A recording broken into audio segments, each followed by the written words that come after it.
You gotta be careful when you wear these microphones, like the guy that they were interviewing in a murder case. And he went to the bathroom and he said, "What did I do? I killed them all." Live on tape. So I feel like the guys in Wayne's World, when they met Alice Cooper, Dr. Rivas's anatomical talk was so amazing that I'm not really worthy. That was phenomenal. And this talk is aimed at fellows and residents with a little bit of a different spin. We are learning all these technical developments in neurosurgery, and we can do a lot of things with learning various techniques. But whenever you see a patient in the office, you gotta look at the patient and kind of get a quick gestalt. What's the goal here? And the goal is based on the pathology and the patient's status. And yesterday, for instance, I saw a guy who's 42 years old, prime of his life in his career, was heading to Vegas with his wife. He's got 2 little kids. He's works out. He's in great shape, and he had a seizure as the plane was pulling back to go to Las Vegas. He comes in. He's got a big non-enhancing tumor in the insula cortex, right frontal lobe, and temporal lobe. And everything I know says that, and I used to be at UCSF, and that's kind of a place that pioneered pushing the envelope. And I've had some successes in pushing the envelope, taking these tumors out, trying to get all the T2 part of the tumor out. But I've also had, the occasional cases where you push the envelope and the patients end up hemiplegic and very altered. And, looking at this guy and his family, you have to take all that in consideration. So this is a little more of a talk that's sort of more philosophical about what you do based on the available literature and evidence, and when you push the envelope, and when you decide that maybe surgery is not even the right thing to do.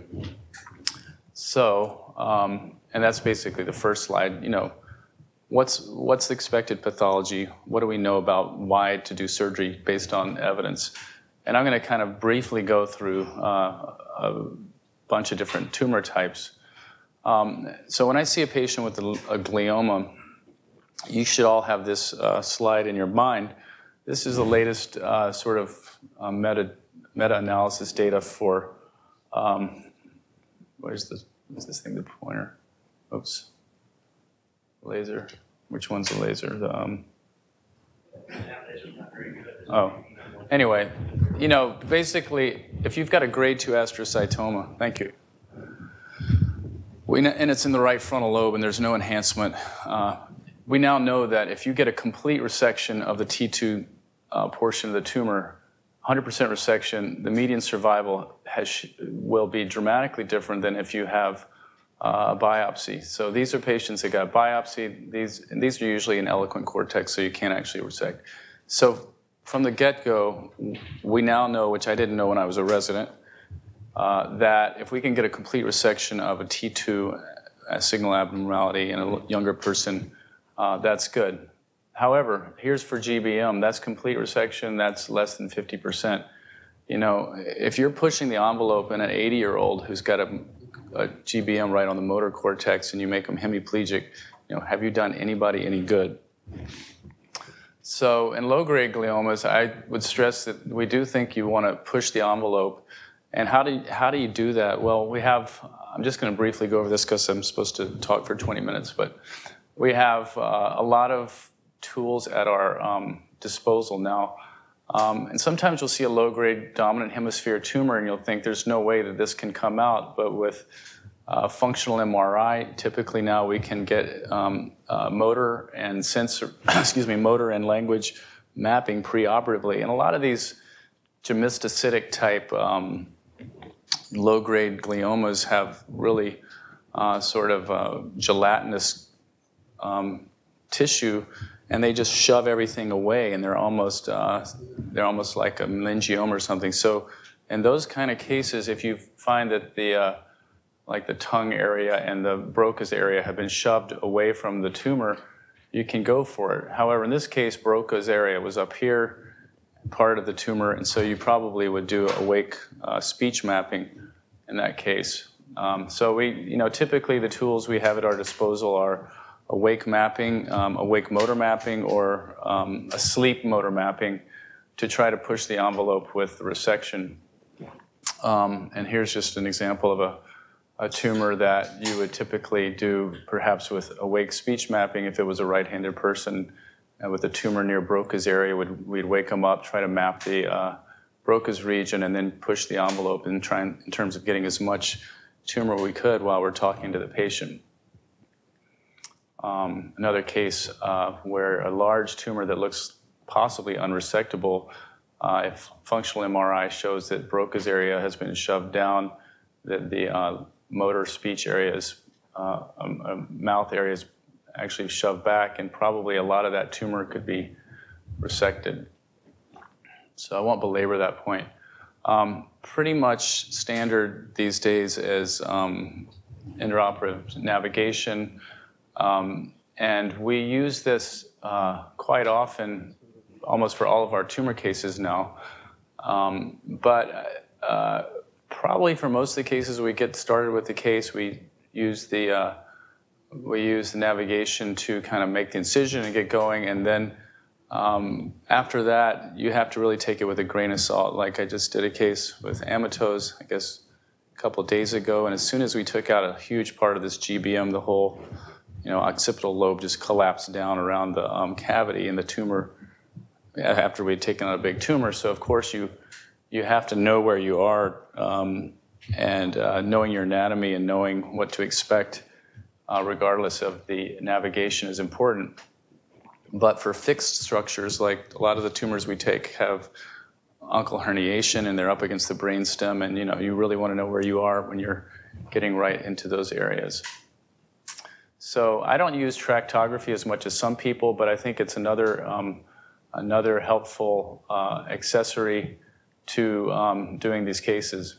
This is just an example of a case where you might start out thinking you're taking out this lesion here, but as soon as you open the skull, the brain will shift down, and your navigation will be not what you thought it was. So you really need to use the microscope, and most people who do gliomas all the time can tell pretty much when they've gotten past the glioma to the edematous white matter.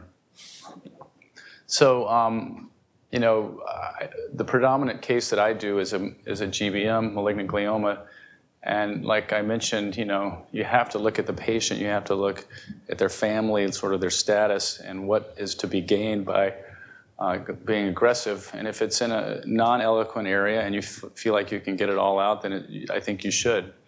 Even if it's in an area that's elegant, if there's already been, hemiparesis, or in the case of the patient we saw the other day, they had a complete hemianopsia. There's no reason not to take out the tumor if it's in the occipital lobe. So the main goal for these patients is to extend survival and quality of life, but try not to hurt them up front. And we know that all this has to be taken into consideration with what we know about their prognosis.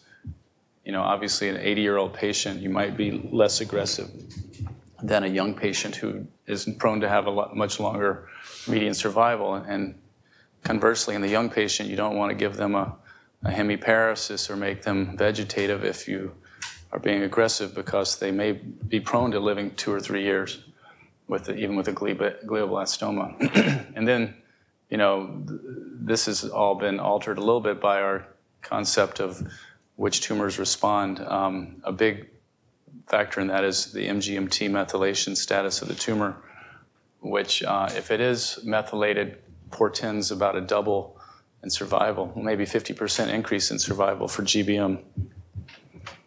And so this is just an old slide I had about how we treat patients, and this was 10 years ago, but pretty much everything we do is, in general, if you look at what's being done out there in the community, is pretty much appropriate. At the time, 88% of patients were getting anticonvulsants, and then a paper came out by Academy of Neurology that said we should not prophylactically treat malignant brain tumor patients or metastatic brain tumor patients with anticonvulsants. So then I stopped doing it, However, subsequently, I've had a few patients who've had gigantic tumors or temporal lobe tumors, or patients with a lot of mass effect that I didn't prophylax who've had a seizure post-op and then died or had a horrible outcome. So I think this was based on evidence based on Dilantin, and I think Keppra is a lot better tolerated. So I'm a little less inflexible now, and I give anticonvulsants to people who I think may get in trouble if they have a seizure. I'm not going to mention CT scan other than the fact that when you're working these patients up, often they will have a scan, and if they have a frontal lobe or some lobe or lobar lesion that is calcified, it could be most likely to be an oligodendroglioma. But most of the time we get MRI scan, and then in your pre-surgical planning, you have to put all your information together. Obviously, if you have a patient that comes in and has a multifocal GBM, your whole concept of trying to get a complete resection would probably be thrown out the window, and you may want to resect some that's safe and try to decrease the mass effect. But the goal, knowing that you're not going to improve survival significantly by getting all the tumor out, would be to get pathology, establish the MGMT methylation status, and decompress any mass effect that's a major factor. In contrast, if you have a patient that comes in with a lesion like this in the right frontal lobe, I'm going to try to take this tumor out plus a centimeter surrounding brain because we have some evidence, I'll mention in a second, that you can improve survival if you get a complete resection. Whereas a case like this that's in the primary motor cortex, you might want to just take a biopsy or partial resection.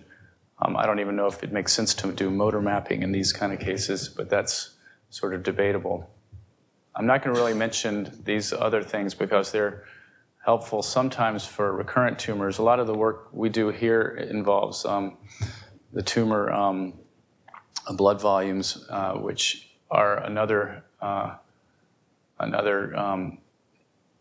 imaging characteristic, sort of like MR spectroscopy, that can tell you if the cerebral blood volume or tumor blood volume is high, that if you've got tumor versus pseudotumor. Okay, so I think the last slide I'm going to have just on the GBMs is to emphasize that philosophically, I always try to get as much tumor as I can, but there's really no evidence in the literature that is class 1 or prospective randomized that shows that extended resection is better than not. However, there has been a class 2 evidence paper using 5-ALA, which is a fluorescent marker for GBM, in which they categorized this. They treated patients with 5-ALA, and they showed 65% of those patients could get a complete resection versus 35% where they didn't use 5-ALA. And in those 65% of patients, the time to regression was dramatically decreased, or half as long as twice as long as the time to progression in the ones where they didn't, suggesting probably with the best randomized study so far that extended resection can improve overall survival. Just going to skip some of these cases, but these cases just illustrate the different kind of thinking you have to have with patients coming in with various lesions in various locations, like probably a low-grade or grade 3 lesion near the motor region, or a low-grade lesion near the Broca's or speech area. Another example of a tumor that's near the motor cortex that might need motor mapping. And then something we see, unfortunately, a lot here are these gigantic, often gigantic low-grade tumors that encompass the whole temporal lobe and insular cortex, et cetera. And if it's in the dominant hemisphere, you're not going to help the patient any, I don't think, by trying to get a 70% resection versus a 30% resection. So in those cases, I try to establish pathology, decompress the mass effect, and stay out of trouble because they're prone to be in younger patients. I'm just going to skip through this because we're running behind. Dr. Rivas has really done an amazing job going through deeper tumors and other approaches, and Dr. Delshaw also for intraventricular tumors. So I won't belabor this point, but we do see a lot of intraventricular or deep gliomas or meningiomas, and there are multiple different approaches for these that we discussed. One thing that hasn't been discussed, I don't think, is endoscopic approaches, which I perhaps do more than some other folks, and I like using endoscopic approaches for colloid cysts if they're small and if they seem to be really liquid, because you can do a little burr hole, take it out, and the patient can go home the next day. This is an example of a recurrent neurocytoma in a patient stuck to the septum pellucidum, and that would be kind of a pretty easy case because you could go in, you have pretty good anatomy with the endoscope, and you could probably just peel it off the septum pellucidum and take the tumor out. This is not a case I did, but an example I found in the literature. Obviously, the last colloid cyst I did, however, the guy had some oozing of bleeding, so I left the ventric in for 2 or 3 days and just let it drain the blood, and then he went home doing well. We've already covered, Dr. Rivas has covered in much better than I could the different approaches. And one thing I noticed when I was looking at this slide is that a lot of these approaches are transcortical, but I agree with Dr. Rivas that if at all possible, you should always go through a sulcus to prevent going through a cortical region when you're approaching an intraventricular tumor. One other thing that we think about here when we're taking out gliomas, which is a little different from most places, is we have a lot of research studies and we have a vaccine study that may be going on at some of the other institutions where you guys are, called the DC Vax study. And this does necessitate having at least a 90%, if possible, resection and about, can't remember how many grams of tumor are required, but they basically make a tumor vaccine out of the tumor cells, and they take the patient's dendritic cells and vaccinate those, or actually expose those to the tumor proteins and then give it back as a vaccine. So these are some of the other things that are a little unique to our institution in terms of how much tumor we resect. Another little side story is that we try to get enough tumor to get a good assessment not only of MGMT methylation, but some of the other clinical trials, or in the case of this clinical trial, the vaccine is for EGFR V3. Most of you guys know that there's most GBMs have high levels of expression of the epidermal growth factor receptor. About a third of them have a mutation that's always the same, called EGFR V3, and the epitope from that mutation is a unique epitope, and a vaccine against that has shown improvement in survival for patients that fit in that category. So getting back to kind of the big picture philosophical issue in terms of, we see people all the time in clinic, and it's as opposed to what can we do, it's sort of this part of the talk is on what should we do. I must see somebody every week in clinic who had a car accident or a headache and got an MRI and has a meningioma. And I just saw a lady the other day, she's like 70 years old, has, a 2-centimeter meningioma at the, right near the sigmoid sinus. And she's totally freaked out, but I told her, we can just watch this to see if it's growing. You're postmenopausal. It may not be growing. It is surgically accessible, but she was very afraid and otherwise totally healthy. So typically, earlier in my career, I would have taken out anything bigger than a centimeter just because, but I don't think that's always the appropriate thing to do.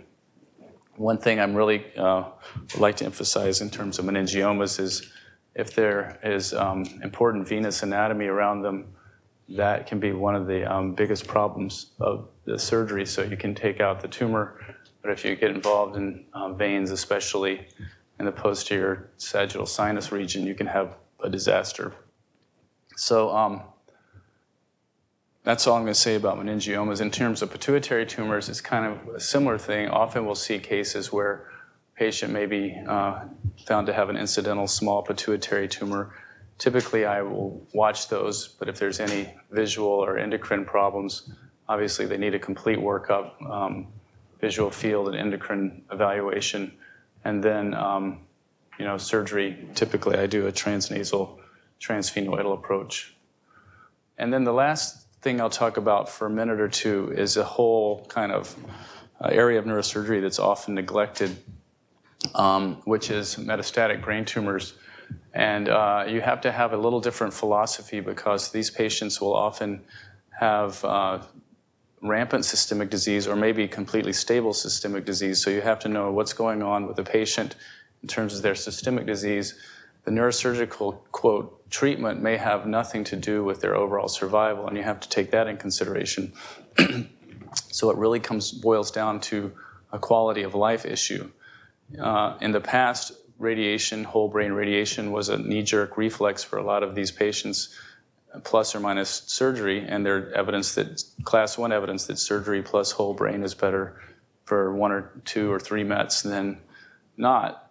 However, the whole framework for this, or philosophy, has shifted to being much more discreet with radiosurgery now, and probably a little less aggressive with surgery.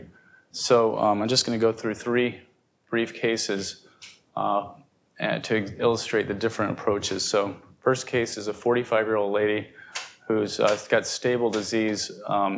She's got a large solitary met right frontal lobe with mass effect and headache.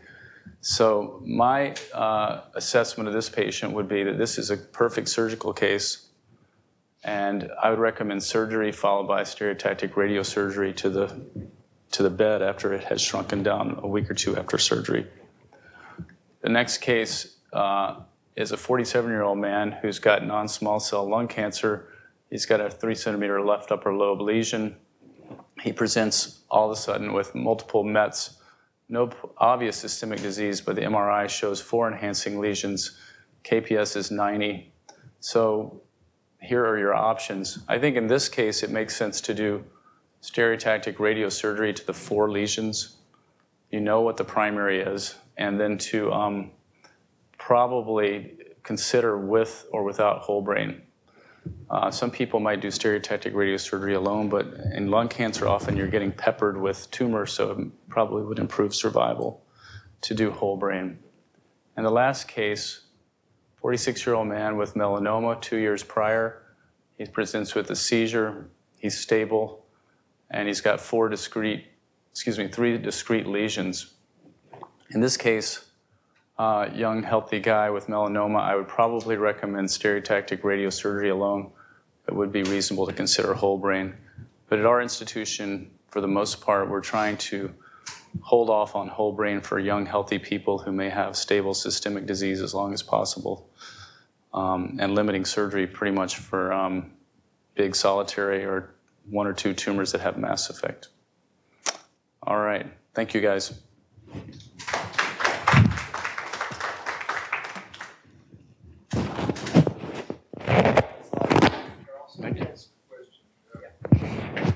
Sure.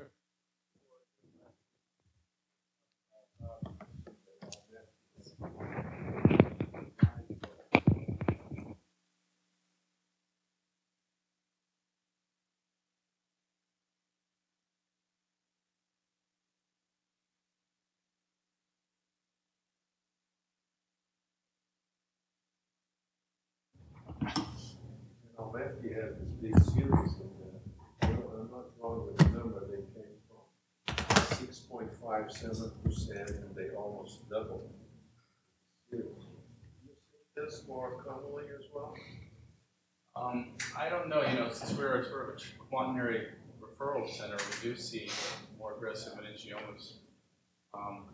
But I don't personally feel like I'm seeing a higher percentage than I have over the last decade or 2.